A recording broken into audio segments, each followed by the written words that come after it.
Olá! As privatizações são uma das principais bandeiras da área econômica da administração do presidente Jair Bolsonaro. Neste ano, o governo tem como meta vender cerca de 300 empresas. E para detalhar esse plano, o É Notícia recebe o secretário de Desestatização e Desinvestimento do Ministério da Economia, Salim Matar. Secretário, muito obrigado pela presença. A gente sabe que já no começo do governo havia um plano de se arrecadar R$ 1 trilhão com as desestatizações, as vendas de empresas, as vendas das participações que o Estado tem em empresas. Essa meta ainda é possível? O valor potencial dos entes estatais do governo brasileiro, aí incluída todas as empresas, foi avaliado em torno de R$ 1 trilhão. Algumas empresas não serão vendidas, talvez o que eles chamam de joias da coroa. Então, a Petrobras, a Caixa Econômica Federal e o Banco do Brasil estão fora do projeto de privatizações. Obviamente, existem algumas empresas estratégicas de segurança nacional que também não serão privatizadas.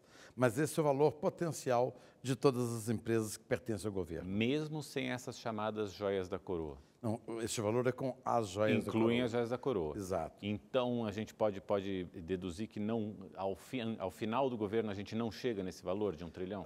O governo, neste momento, definiu não vender essas empresas.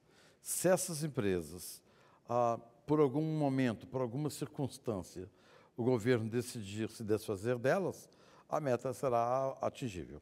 Se não, em quanto que pode ficar? Há algum cálculo nesse sentido? Esse cálculo é difícil de ser feito, porque no conjunto de todas essas empresas, eu queria dizer que nós encontramos 695 empresas, das quais o Estado é controlador, as subsidiárias das controladas pelo Estado, as coligadas dessas subsidiárias e ainda outras empresas com participação minoritária do governo. Então, dá um universo de 695 empresas. Algumas são listadas em bolsa. Quando uma empresa é listada em bolsa, você tem facilmente o valor dela. Mas tem uma grande quantidade que a gente chama de empresas ilíquidas, que não têm essa liquidez tão fácil quanto as empresas listadas.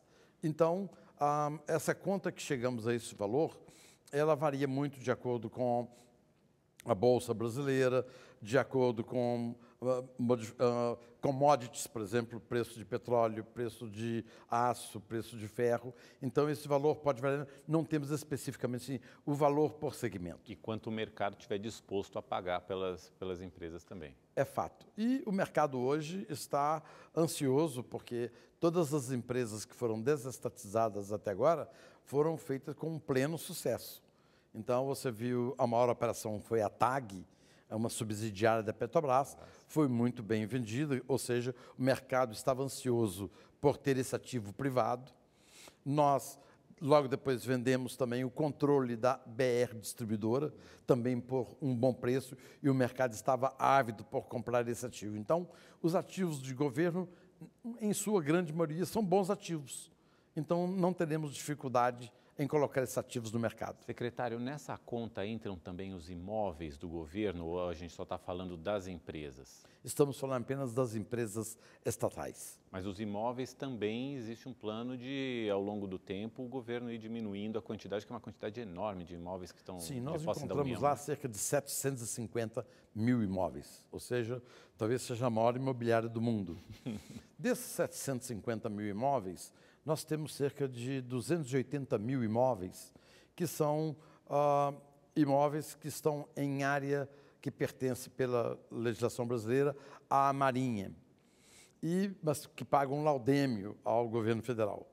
E cerca de 280 outros imóveis são imóveis que já têm pessoas que estão ocupando esses imóveis e que poderão, de alguma forma, obter a escritura desses imóveis. Então, é o seguinte, cerca de 560 mil imóveis, o nosso objetivo é transferir, obviamente, onerosamente, para o privado, porque não faz sentido o Estado brasileiro ter uma imobiliária. Mas, nos demais imóveis, existe uma coisa que os governos passados não foram muito cuidadosos. Por exemplo, os imóveis da rede ferroviária federal, que já extinta a rede ferroviária federal, são cerca de 44 mil imóveis. Estão no balanço da Secretaria do Patrimônio da União. No entanto, nenhum desses imóveis está regularizado.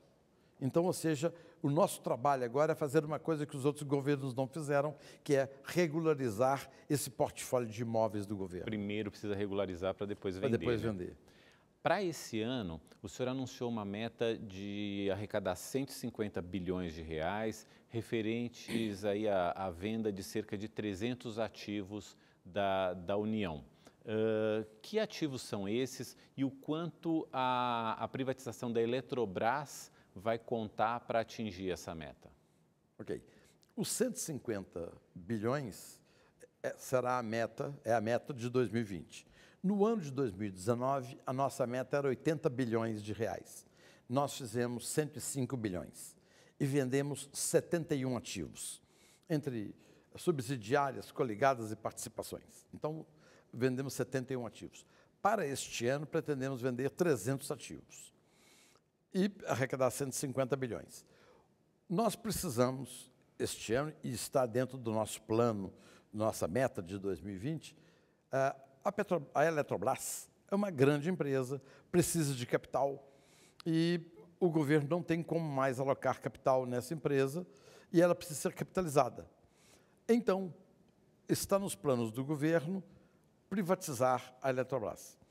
Vendendo a Eletrobras, privatizando a Eletrobras, passando o controle da Eletrobras para o mercado, juntamente com a Eletrobras vão cerca de 200 ativos, que são as subsidiárias e SPS, que são as geradoras de energia da Eletrobras. Então, a Eletrobras é o nosso ativo mais importante a ser vendido neste ano de 2020. Ou seja, das cerca de 300, dos cerca de 300 ativos, 200 estão com a Eletrobras. Exatamente.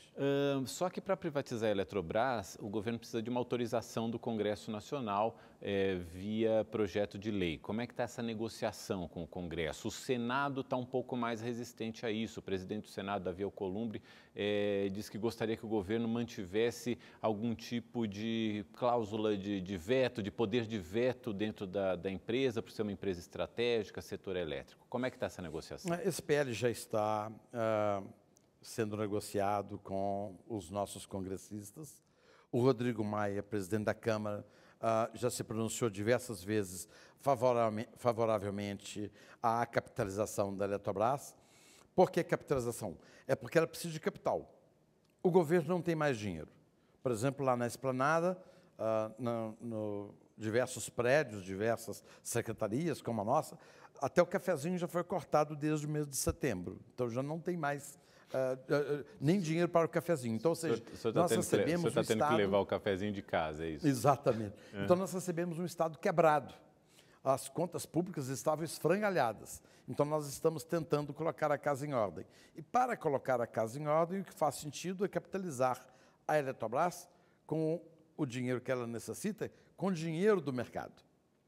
E ela precisa, por ano, para que ela continue tendo a mesma participação de mercado, ela precisa investir 14 bilhões por ano.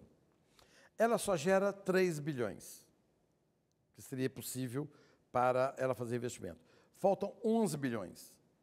O governo do presidente Jair Bolsonaro, entre alocar 11 bilhões numa estatal e 11 bilhões construir creches, nós preferimos construir creches com esses 11 bilhões. Então, é urgente a necessidade de fazer essa capitalização. O Senado emitiu alguns sinais a respeito da Eletrobras, foi acompanhado pela imprensa. O que eu quero dizer é o seguinte: a nova Previdência foi votada o ano passado e o Congresso brasileiro demonstrou ser sensato e responsável em relação aos grandes temas do Brasil. O Congresso será novamente sensato e responsável com relação à Eletrobras. Então, apesar desses sinais do Senado, na hora certa, na hora que tiver a votação, a sensatez vai imperar e teremos esse projeto aprovado. As conversas com o Congresso, o senhor tem assumido isso pessoalmente? O senhor tem ido, tem conversado, tem dialogado? Em que pé que estão essas negociações? Essas negociações com o Congresso são negociações muito intensas. O próprio ministro Guedes se envolve. O ministro Bento da Minas e Energia está muito envolvido. A nossa secretaria também se envolve e os nossos assessores parlamentares, quer do Ministério da Minas e Energia, quer do Ministério da Economia. Então, é um assunto importante, então todos nós estamos nos envolvendo nesse processo da Eletrobras. Secretário, a Associação dos Engenheiros e Técnicos do Sistema Eletrobras, ela diz que a Eletrobras, na verdade, dá lucro e que essa capacidade de investimento da empresa tem sido diminuída porque, na verdade, a União é que tomou a opção de receber os lucros e dividendos da Eletrobras. Se esse dinheiro do lucro ficasse na empresa, ele poderia ser investido em investimentos, né? Ele poderia ser convertido em investimentos dentro do sistema. Por que essa conta do governo e da associação não está batendo uma com a outra? Okay. Os tempos mudaram, a privatização nos anos passados foi muito difícil, encontrava muita resistência na sociedade. Os tempos mudaram. Nós temos hoje uma sociedade mais moderna, com o cidadão mais bem informado. Então, em relação à desestatização, a sociedade brasileira cansou de nossas estatais. A nossa gasolina é mais cara, nossa conta de energia é mais cara, tudo em que o governo se envolve acaba custando mais para o cidadão. O cidadão experimentou, por exemplo, nas telecomunicações, a queda do preço de um telefone e o advento do celular. Então, o cidadão hoje sabe. Nós estamos tendo, por exemplo, um problema no Rio de Janeiro devido a uma empresa estatal de água. Ou seja, as empresas estatais, só por ser estatal, a empresa ela é, por natureza, ineficiente, devido às amarras do Estado, da legislação. Então, o cidadão de hoje é muito mais bem informado. E hoje não há mais resistência em relação às desestatizações. Existem alguns focos tímidos de resistência. É natural que os empregados das estatais não desejam que elas sejam privatizadas, pois perderão muitos benefícios e muitos privilégios. Às vezes, algum grupo de interesse, quer de políticos, quer de fornecedores daquela estatal. Fora isso, toda a sociedade brasileira está favorável às privatizações. Tirando aí as 200 empresas, os 200 ativos que estão nesse guarda-chuva da Eletrobras, tem mais outros 100 ativos que estão na perspectiva de serem privatizados esse ano. Quais são? Muitos dos nossos ativos são subsidiárias de empresa listada. Por exemplo, subsidiárias da Eletrobras, subsidiárias da Petrobras, subsidiárias do Banco do Brasil. Por serem empresas listadas, existe uma necessidade de que nós, governo, não podemos nos manifestar em nome dessas empresas listadas. Somente elas devem se manifestar, já que uma manifestação do governo podia estressar a ação dessa empresa para mais ou para menos. Então, nós não podemos nos manifestar. Então, como uma boa quantidade são empresas subsidiárias ou coligadas ou investimentos minoritários de empresas listadas, nós não podemos adiantar nomes de empresas. Mas, de qualquer forma, algumas como Casa da Moeda, CEAGESP, a BGF, Engea, o Ceasa Minas, o Serpro e a Dataprev estão no Plano Nacional de Desestatização. Exatamente. A tendência é que saia esse ano a privatização? Nós temos já no PND um grupo de empresas como essas que você disse. Isso já é público, então essas empresas estão no Programa Nacional de Desestatização. Toda a sociedade brasileira sabe. E você viu o mínimo de ruído. Essas empresas todas elas têm um cronograma para a venda. Qual é o processo hoje de venda de uma estatal? O Estado, pela sua própria natureza, gigantismo, ele também tem que zelar pelo bem que pertence ao cidadão pagador de impostos. O que a gente fala? Isso pertence à União, pertence ao Estado. Pertence ao povo, é a União, né? E o Estado? Somos nós os pagadores de impostos. Então, temos que ser zelosos com este patrimônio. Para ter zelo com esse patrimônio, foi constituído um arcabouço jurídico muito denso para a proteção desse patrimônio. Então, na hora de vender um ativo de governo, é muito lento e demorado. Então, o processo hoje, você quer vender uma empresa. Então, você pega essa empresa, por exemplo, Correios. Você coloca ela no PPI. O PPI tem um seu conselho, se reúne e aprova a sua desestatização. Aí vai para o PND. O PND coloca essa empresa no BNDES. Por que no BNDES? Pela legislação brasileira, existe um monopólio do BNDES. Somente o BNDES pode vender nossos ativos. Então, a empresa vai para o BNDES que contrata no mercado empresas de consultoria, empresas de auditoria, bancos de investimento, tudo necessário até que essa empresa seja vendida lá na frente. O senhor está dando todo o caminho para que uma empresa estatal seja vendida. Exatamente. Então, isso demora.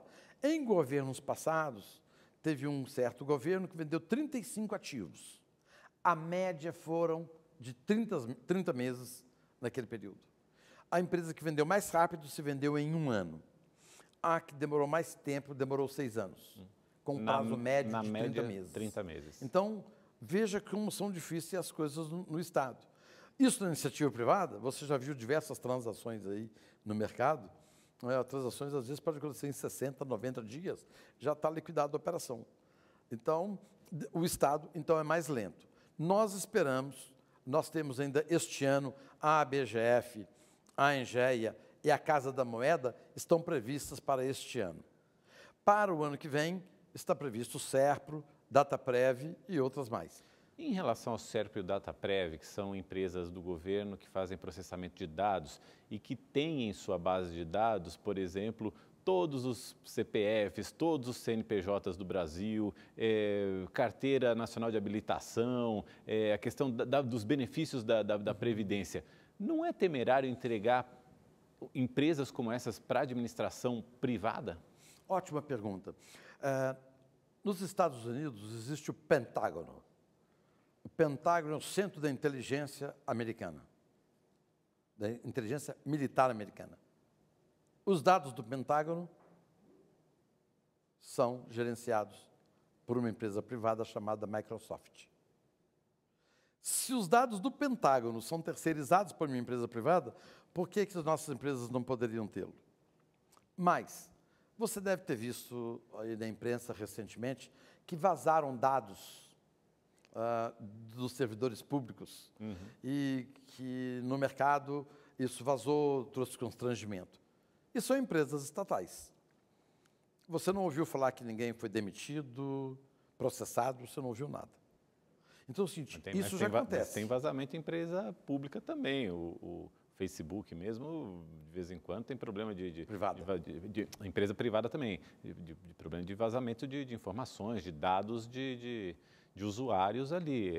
Esse é um problema tecnológico que está presente nos dois setores. Né? A sua colocação faz sentido. O fato é que se uma empresa privada vaza um dado, você pode abrir um processo enorme contra essa empresa, você quebra a empresa, fecha a empresa, você coloca uma multa, demite funcionários. Se for do governo, você não faz nada. Simplesmente acontece o que aconteceu. Vazaram-se os dados e nada aconteceu.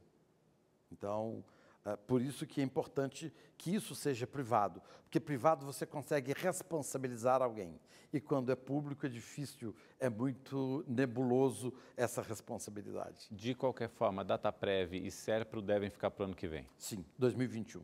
O que a gente tem mais próximo agora no horizonte é a venda de ações da Petrobras, ações que pertencem ao BNDES.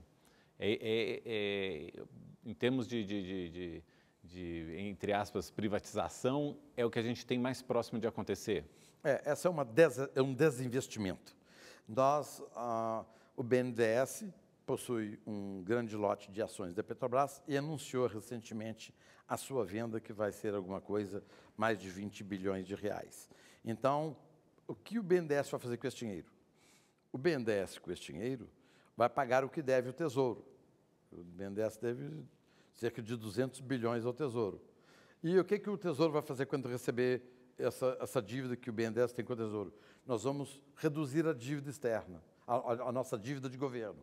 Reduzindo a dívida de governo, reduz os nossos juros. Reduzindo os juros, sobra mais dinheiro para aplicar na qualidade de vida do cidadão. O Estado tem que focar a qualidade de vida do cidadão, melhorando a segurança, melhorando a saúde, melhorando a educação.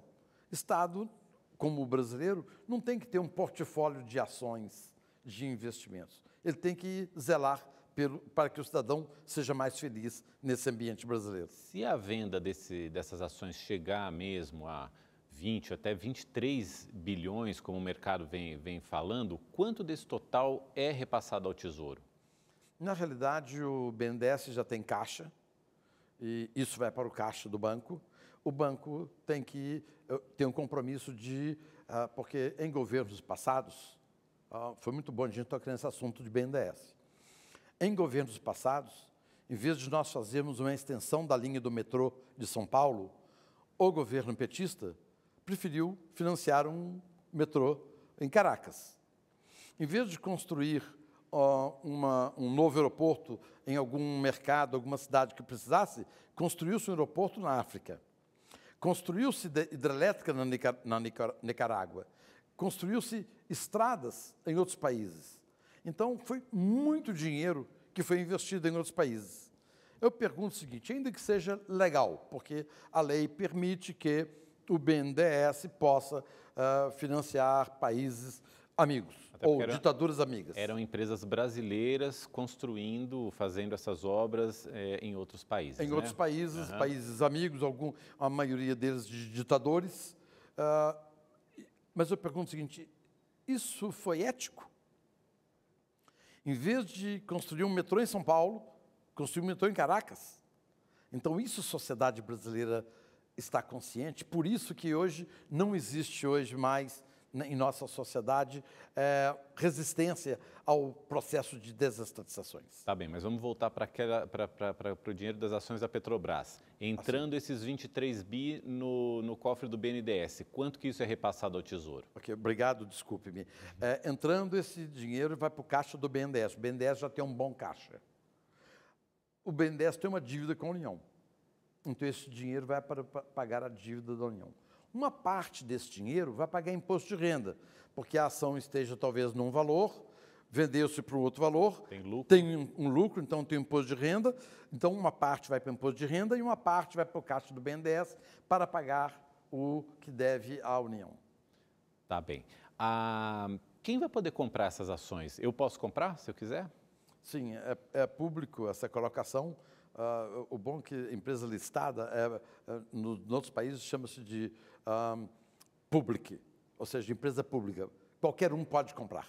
Então, nessa colocação no mercado, qualquer pessoa pode comprar ações. Dentro das instituições que já estão escolhidas para fazer essa Sim, qualquer venda, corretora, né? que você buscar, a corretora ou o banco que te atende, é só você solicitar que eles tenham acesso e podem comprar ações. Por falar em mercado financeiro, o que o senhor tem ouvido das conversas que o senhor tem em relação mesmo do ânimo dos investidores agora para 2020 em relação às empresas e os ativos que o governo tem para botar no mercado? Ok. Eu quero fazer um retrospecto rápido para a gente saber por que nós estamos hoje e como estamos hoje. O presidente Jair Bolsonaro foi eleito com 57,7 milhões de votos. Ou seja, a maior parte dos brasileiros disseram: eu desejo este candidato para presidente com a sua pauta conservadora na família, nos hábitos, nos costumes, e com sua pauta liberal na economia. Então, o mandato popular que este governo tem é de implementar uma pauta conservadora nos costumes e liberal na economia. E é o que estamos fazendo. Nós estamos reduzindo o tamanho do Estado, deixando de ter um Estado empresário e alocando esses recursos, porque governar é alocar recursos. Se você aloca mal um recurso, você governa mal. Então, este governo quer alocar bem recursos. Quando o ministro Guedes foi anunciado como o ministro da Economia do Brasil, o mercado brasileiro interno já conhecia quem era o Paulo Guedes. O mercado internacional também já conhecia, porque ele era um banqueiro e era uma pessoa de expressão brasileira. Hoje, decorrido um ano, ele é hoje o ministro da Fazenda mais aclamado do mundo, mais aplaudido, e agora em Davos, e os discursos dele são os mais esperados por toda a comunidade política, econômica e empresarial.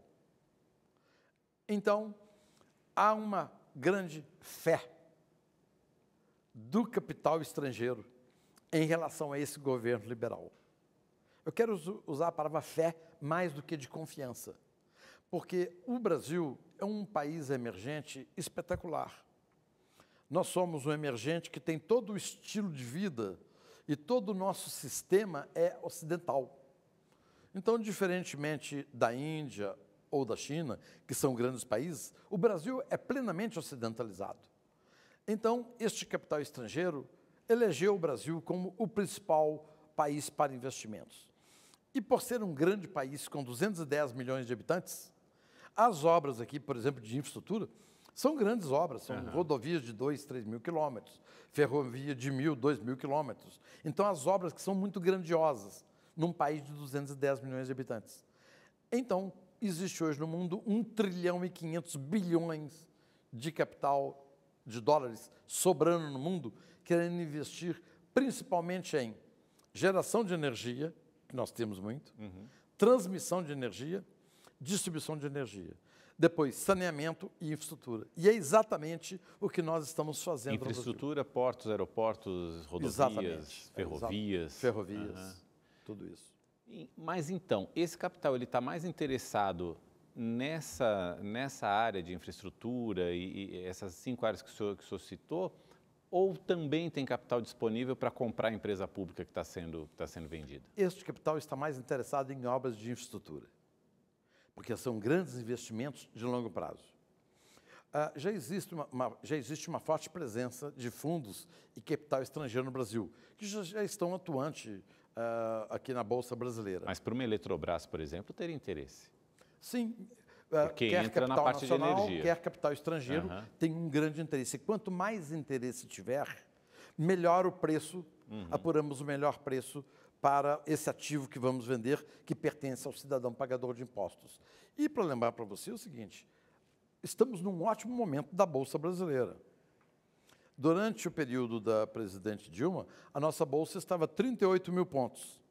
A nossa Bolsa está em 117, 118 mil pontos. Então, agora é um momento ótimo para que nós possamos vender os ativos da União, do Estado, do pagador de impostos e receber a melhor compensação financeira por ele. Então, o timing é este que é o timing. O É Notícia recebe o secretário de Desestatização e Desinvestimento do Ministério da Economia, Salim Matar. Eu prometi perguntar para o senhor nesse bloco sobre privatização dos Correios. Vamos privatizar os Correios? Os Correios são uma organização histórica no Brasil. Todos nós temos uma relação, de alguma forma, com o Correio. O fato é que os tempos passaram e não existe mais carta. Ninguém manda carta para ninguém. E os governos passados esqueceram que não tem mais carta. E o Correios vive hoje praticamente da entrega de pacote, quando você compra alguma coisa pela internet. Ora, o artigo 173 da Constituição Brasileira diz o seguinte, que o Estado só pode abrir empresas se for de segurança nacional ou de relevante interesse coletivo. De uma certa forma, isso viola a legislação brasileira, viola a Constituição brasileira. Então, muito me admira, até porque os governos passados já não tomaram essa providência. Então, uma vez que já não existe carta, embora exista na Constituição a universalidade da carta, ou seja, o governo garante que a carta vai chegar a todas as pessoas, então o Correio se tornou praticamente uma organização desnecessária.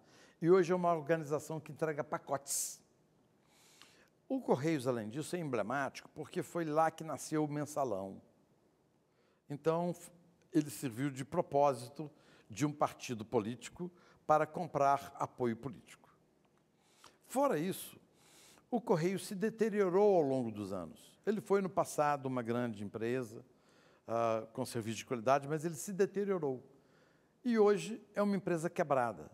O Correio tem um plano de saúde que os funcionários podiam até colocar pai, mãe e outros, que tem um rombo de 3 bilhões e 900 milhões.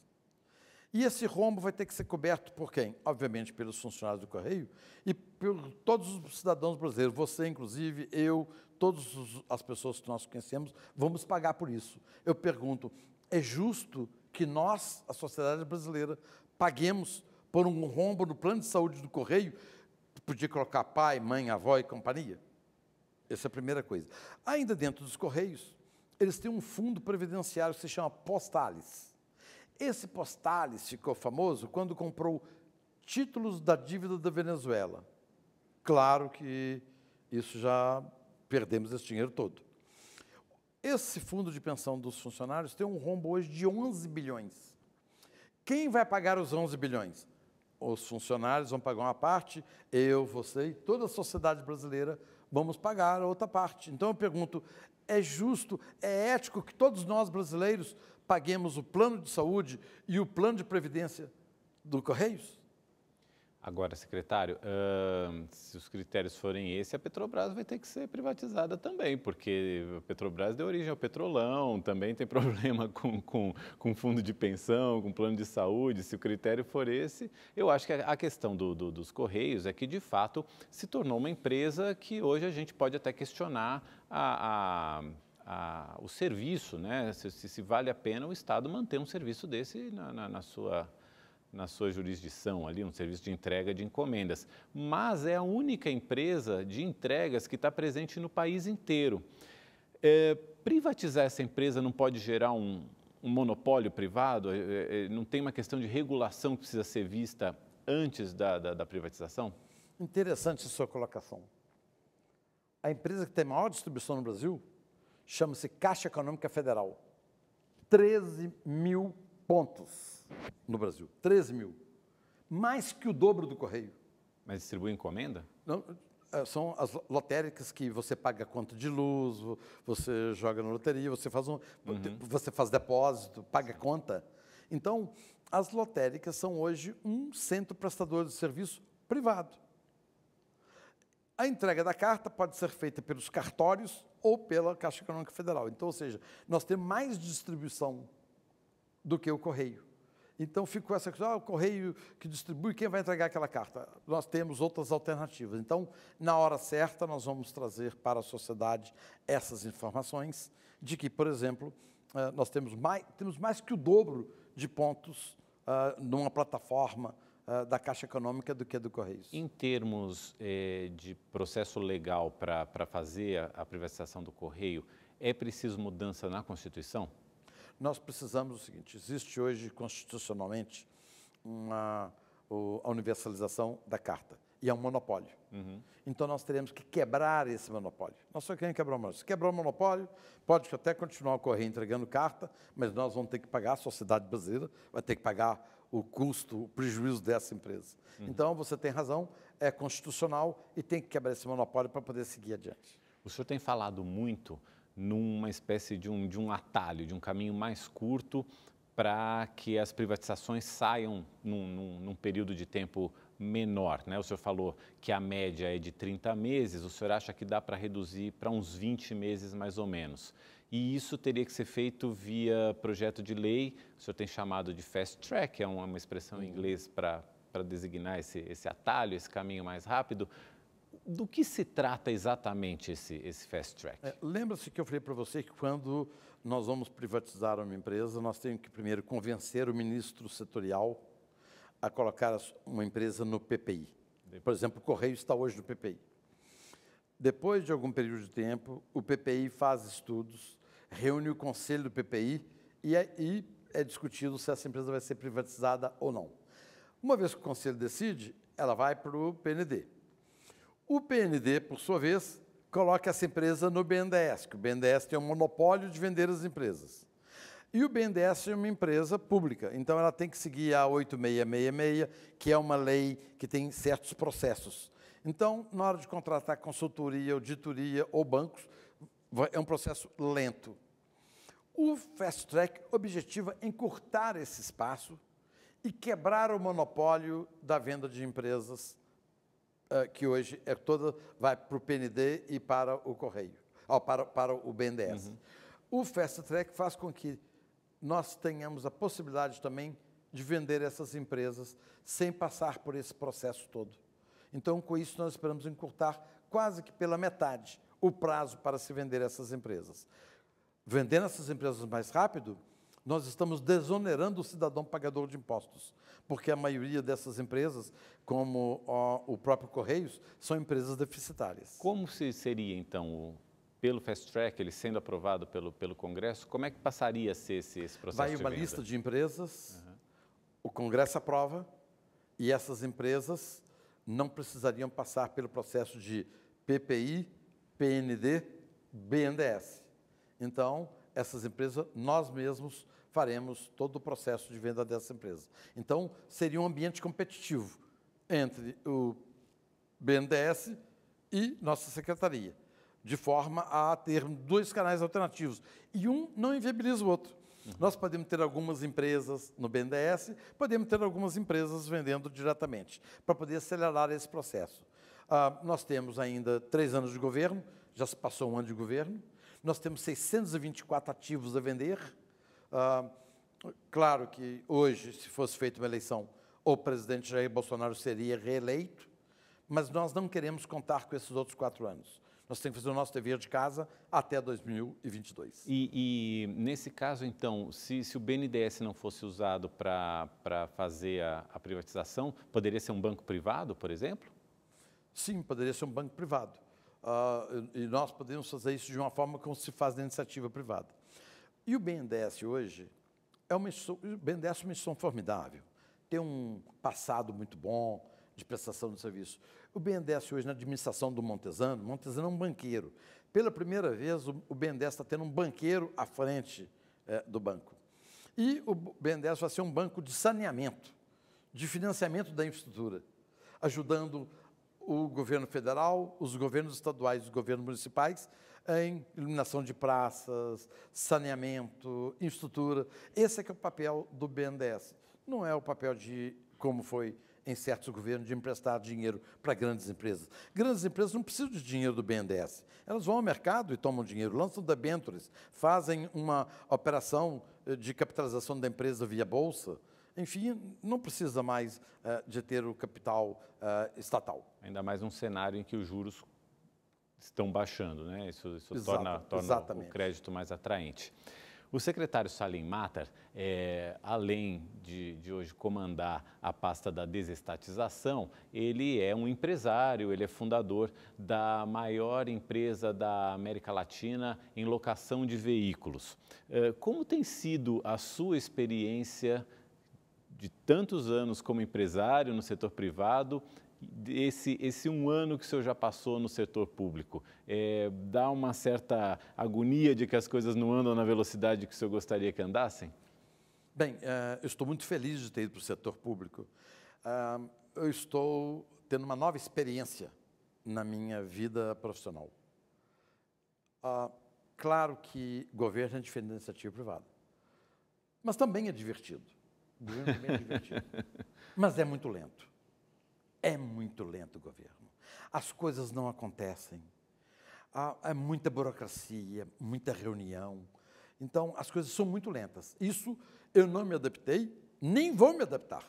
Eu não quero me adaptar ao ambiente lento de governo. E eu estou lá no governo não é para melhorar o governo. Não quero melhorar. Uma coisa que nem é tão boa. Eu estou lá para transformar o Estado, transformar o governo. Então, eu não posso me adaptar ao status quo, ao establishment do governo. Eu tenho que continuar sendo um indivíduo da iniciativa privada, tentando colocar, impor, sugerir, motivar que o governo tenha procedimentos da iniciativa privada. Então, temos lá excelentes servidores públicos, capazes, que nos dão apoio, temos excelentes servidores públicos. Não significa que todos os servidores são bons.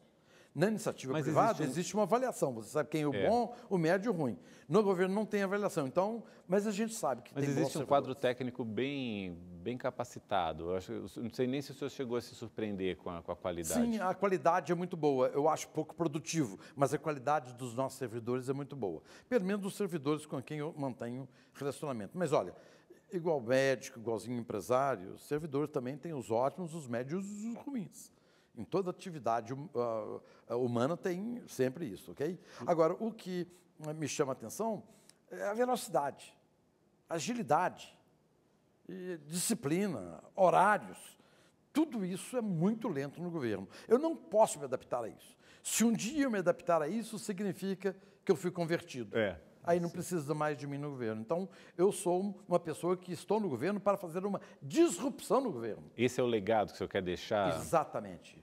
Um cara maluco da iniciativa privada que vai para a esplanada para poder fazer uma transformação no Estado. Então, eu não posso me adaptar às coisas do establishment. E o senhor incentiva outros empresários a também ter essa experiência? Tenho incentivado em alguns encontros e palestras que eu faço. Eu tenho estimulado as pessoas. Não deixem de vir para o governo. É uma experiência única na sua vida. E, de fato, sim, é uma experiência única. Eu estou muito feliz de estar no governo. Realmente, na minha carreira, se eu não tivesse vindo para o governo, talvez eu fosse menor do que eu sou hoje. Eu aprendi muito com o governo. Eu acho o desafio de governo muito grande. Imagina, vender 695 empresas. Olha que desafio. Então, eu estou muito feliz de estar no governo. Eu tenho estimulado as pessoas da iniciativa privada, numa certa hora da sua vida, que você achar de conveniência, que você puder, venha para o governo e dê a sua contribuição, porque assim nós mudaremos o governo melhor. E isso eu acho que vale para todo cidadão, né, secretário? Eu acho que as pessoas deveriam ter uma participação maior na política, na administração pública, porque, no fundo, a gente está cuidando do nosso país, da nossa casa, né? É verdade. Quando eu falo o privado, é qualquer cidadão que não esteja no governo deveria... Claro que o cidadão hoje já contribui de alguma forma na hora que ele não joga um papel na rua, na hora que ele é disciplinado dentro da sociedade. Claro que esse cidadão que paga os impostos dentro da lei, ele já está fazendo uma boa parte dele. Agora, quando você vai para o governo e você dedica o seu tempo, é o adicional que você está fazendo.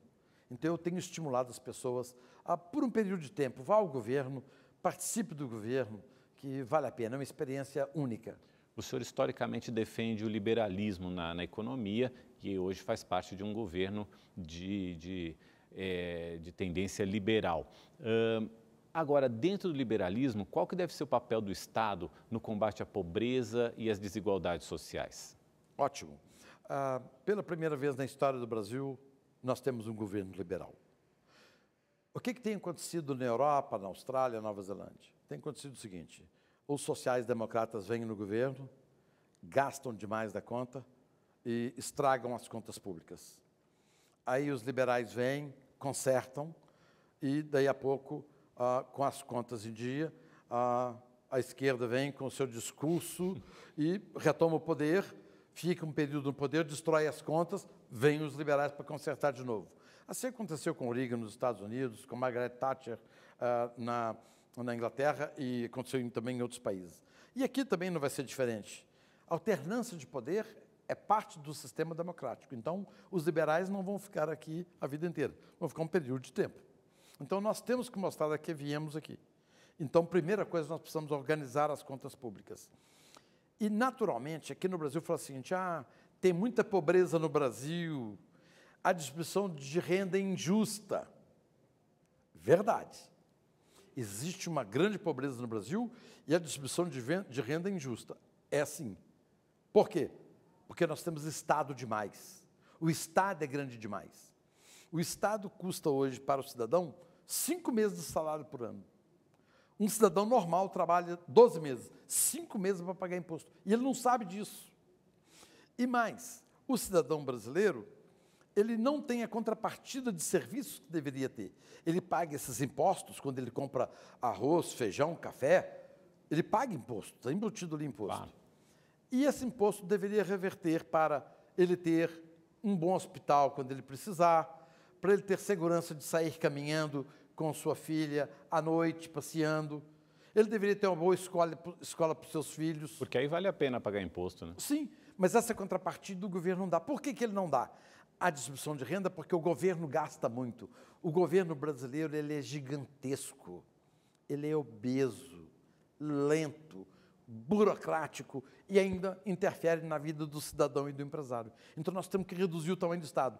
Vai diminuir a pobreza na hora que os liberais conseguirem diminuir o tamanho do Estado. Na hora que diminuir o tamanho do Estado, sobra mais dinheiro para a qualidade de vida do cidadão. E é isso que nós liberais acreditamos, que nós temos que reduzir o tamanho do Estado.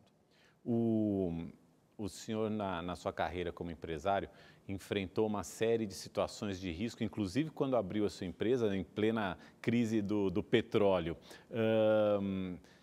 O risco, até que ponto o risco faz parte da vida do empresário e até que ponto o Brasil tem oferecido risco demais para o empresário?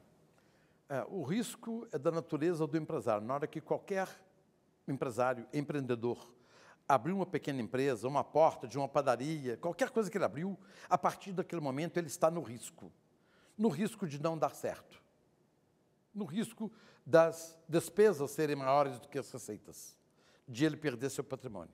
Então, quando você empreende, você corre um risco. Por esse risco, se der certo, haverá uma compensação financeira. Então, ele terá sucesso na sua padaria, terá sucesso no seu pequeno comércio ou naquilo que ele se propôs fazer. O que acontece hoje é o seguinte, no Brasil, o risco era mais acentuado no passado. Nós tínhamos uma taxa de juros muito elevada, inflação muito elevada, um emaranhado tributário, é dificílimo pagar imposto no Brasil, legislação de meio ambiente terrível. Como os governos da social-democracia não gostavam de lucro, nem de capital, nem de empresário, eles dificultavam a vida do empreendedor. Quem é o empreendedor? O empreendedor é aquela pessoa que começa com 1, 2, 3 empregados e amanhã vê uma empresa de 10 mil empregados, como é o caso da minha empresa, que começou com 6 carros e tem hoje 300 mil carros e 11 mil funcionários. É a empresa que gera riqueza e gera emprego. E os governos passados não gostavam muito de empresa. Então, este governo gosta de capital, gosta de lucro e gosta de empresário. Por isso que nós estamos facilitando a vida do empreendedor, inclusive com a nossa liberdade econômica, que nós queremos que os nossos empreendedores tenham mais facilidade de abrir seus negócios. Nosso programa está chegando ao fim, o tempo está terminando e eu queria encerrar com uma pergunta. Na história do senhor, na história de vida do senhor, uma vez o senhor falou para o seu pai que o senhor gostaria de aprender piano, o seu pai falou, olha, vai abrir um negócio seu, esquece essa história de piano, vai abrir um negócio, o senhor seguiu esse conselho, mas o senhor também aprendeu a tocar piano? Não, foi o melhor conselho que eu recebi na minha vida, segui o conselho, mas não aprendi a tocar piano. Gosto, adoro ópera, sinfônicas, mas eu não aprendi. Não aprendeu. Acho que não leva o jeito. Sempre há tempo. Secretário, muito obrigado pela presença aqui no É Notícia. Eu quero lembrar para você que todas as entrevistas do É Notícia ficam disponíveis no site do programa, no portal da Rede TV e também no Twitter, no YouTube e no Facebook. O É Notícia de hoje, que recebeu o secretário de Desestatização do Ministério da Economia, Salim Matar, fica por aqui. Muito obrigado pela sua companhia e até a semana que vem.